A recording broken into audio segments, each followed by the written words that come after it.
গণেশায় নমঃ গণেশায় নমঃ গণেশায় নমঃ বিষ্ণু বিষ্ণু বিষ্ণু পর্বতে কিংবা চরণ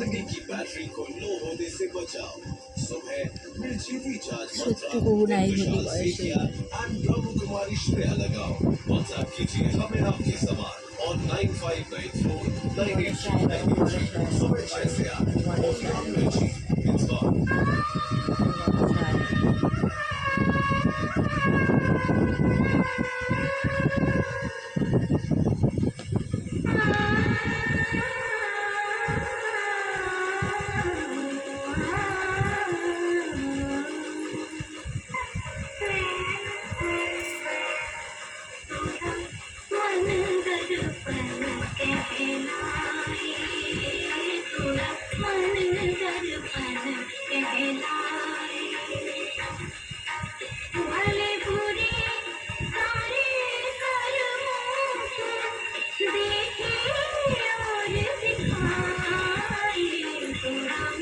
हेलो गाइस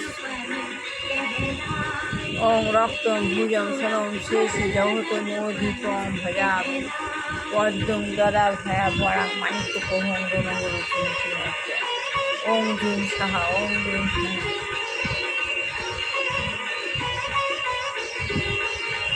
ओम विष्णु विष्णु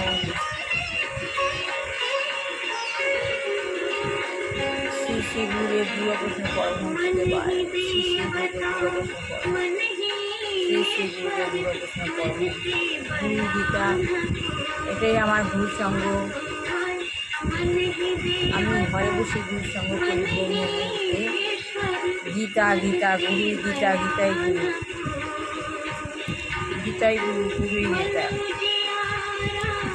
ওম মা সরস্বতী নম মা সরস্বতী নম লোক ওম শ্বেত পদ্মাসনা দেবী শ্বেত পুষ্পবসহিতা শ্বেতাম্বর নিত্যা গন্ধন লেপনা শ্বেতচিত্র চিত্র হস্তা চ শ্বেত চন্দন চর্চিতা শ্বেত বীণা ধরা লঙ্কার ভূষিতা বন্দিতা শীতগন্ধ ভূষিতা পূজিতা মুনি ভূষি উদ্বৈষী সদা স্তুতে নারায়ণ তাং দেবী সরস্বতী দিশান্তি দিশান্তাং সর্বাঙ্গিতাং ওম লক্ষ্মীদেবায় নম লক্ষ্মীদেব ওম লক্ষ্মীতং ধর্ম জন্মনি জন্মনি বন্দে বিষ্ণুতে আমি দেবী দারিদ্র বিপনাশ নাশে প্রিয় বিষ্ণু কবিরাশে ওম বিষ্ণু পুষ্প ভাজাসে পদে পদারায় শুভে সর্বত্র পাইবাঙ্গে মহাদেবকে নমঃ।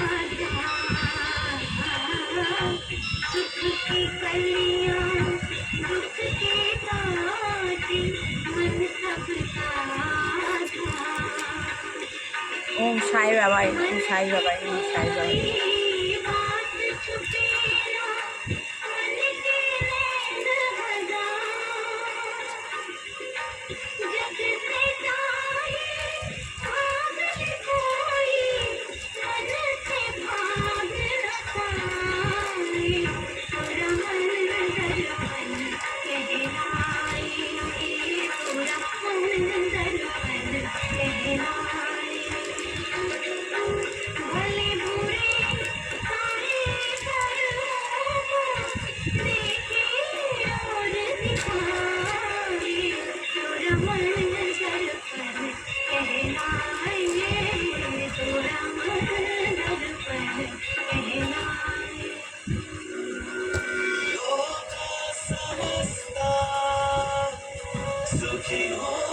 আমি আত্মজ্ঞান লাভের পন্থা বইটা পড়া যতক্ষণ না শেষ হচ্ছে যতদিন না শেষ হচ্ছে ততদিন আমি গীতাটা পড়ছি না।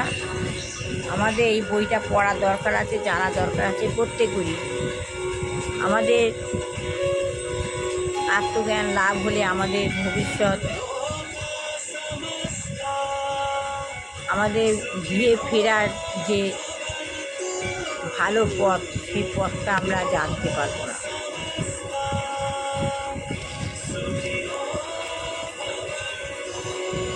তাহলে প্রকৃত ভগবানের সঙ্গে প্রকৃত উন্নতি হচ্ছে ভগবানকে জানা।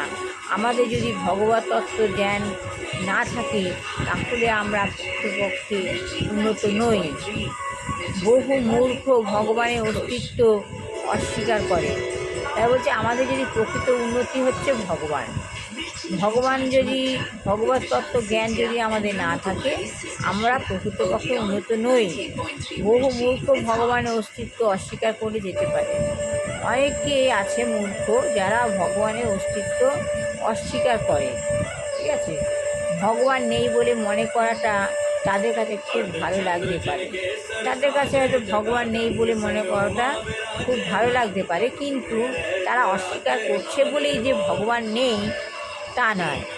তারা ভগবানকে অস্বীকার করছে বলেই যে ভগবান নেই তা নয়। ভগবান রয়েছেন এবং তার শাসন ব্যবস্থাও রয়েছে, ভগবান রয়েছে তার শাসন ব্যবস্থাও রয়েছে। তারই আদেশ সূর্যের উদয় হচ্ছে, তারই আদেশে সূর্যের উদয় হচ্ছে, চন্দ্রের উদয় হচ্ছে, নদী প্রবাহিত হচ্ছে, সমুদ্রে জোয়ার ভাটা হচ্ছে, তার আদেশেই হচ্ছে। সব ভগবানের আদেশে হচ্ছে। ভগবানের আজকে আমি গীতা পড়ছি, সনাতন ধর্ম এক সময় আমাদের গুরুদেবের নির্দেশ গুরু সঙ্গ করা, আমরা তো গুরুদেবের নির্দেশ পালন করি না, আমরা সঙ্গে যাই না, ওই জন্য আমাদেরকে গুরু সঙ্গ করাটা একান্ত প্রয়োজন। ওই জন্য আমি ঘরে বসে প্রতিদিন অনলাইন হয়েছে বলেই তাই করতে পারছি। এটা ভগবান করাচ্ছেন, ভগবানের ইচ্ছা ছাড়া গাছের পাতাটিও নড়ে না, তাই আপনারা দেখতে পাচ্ছেন। এই ভগবানের নির্দেশ পালন করছি আমি এইভাবেই।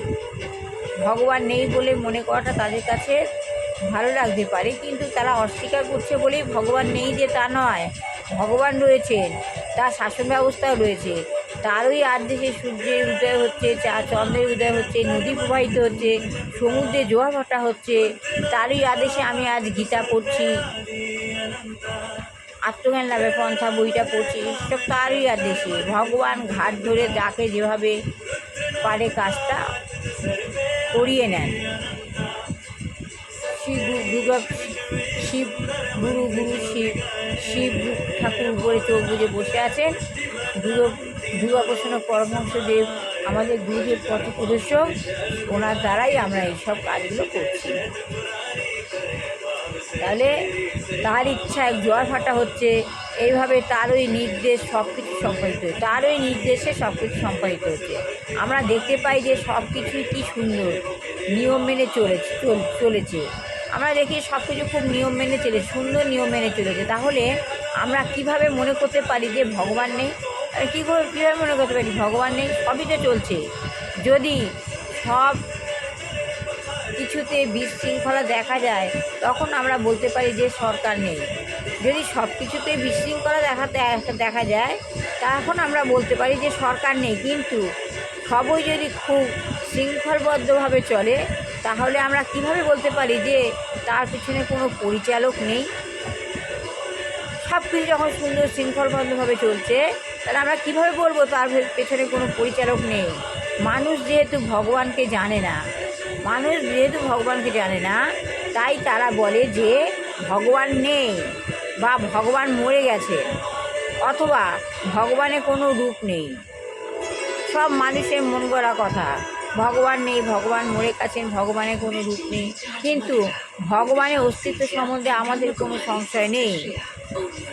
কৃষ্ণ হচ্ছেন ভগবান, তাহলে ভগবানের অস্তিত্ব সম্বন্ধে আমাদের কোনো সংশয় নেই।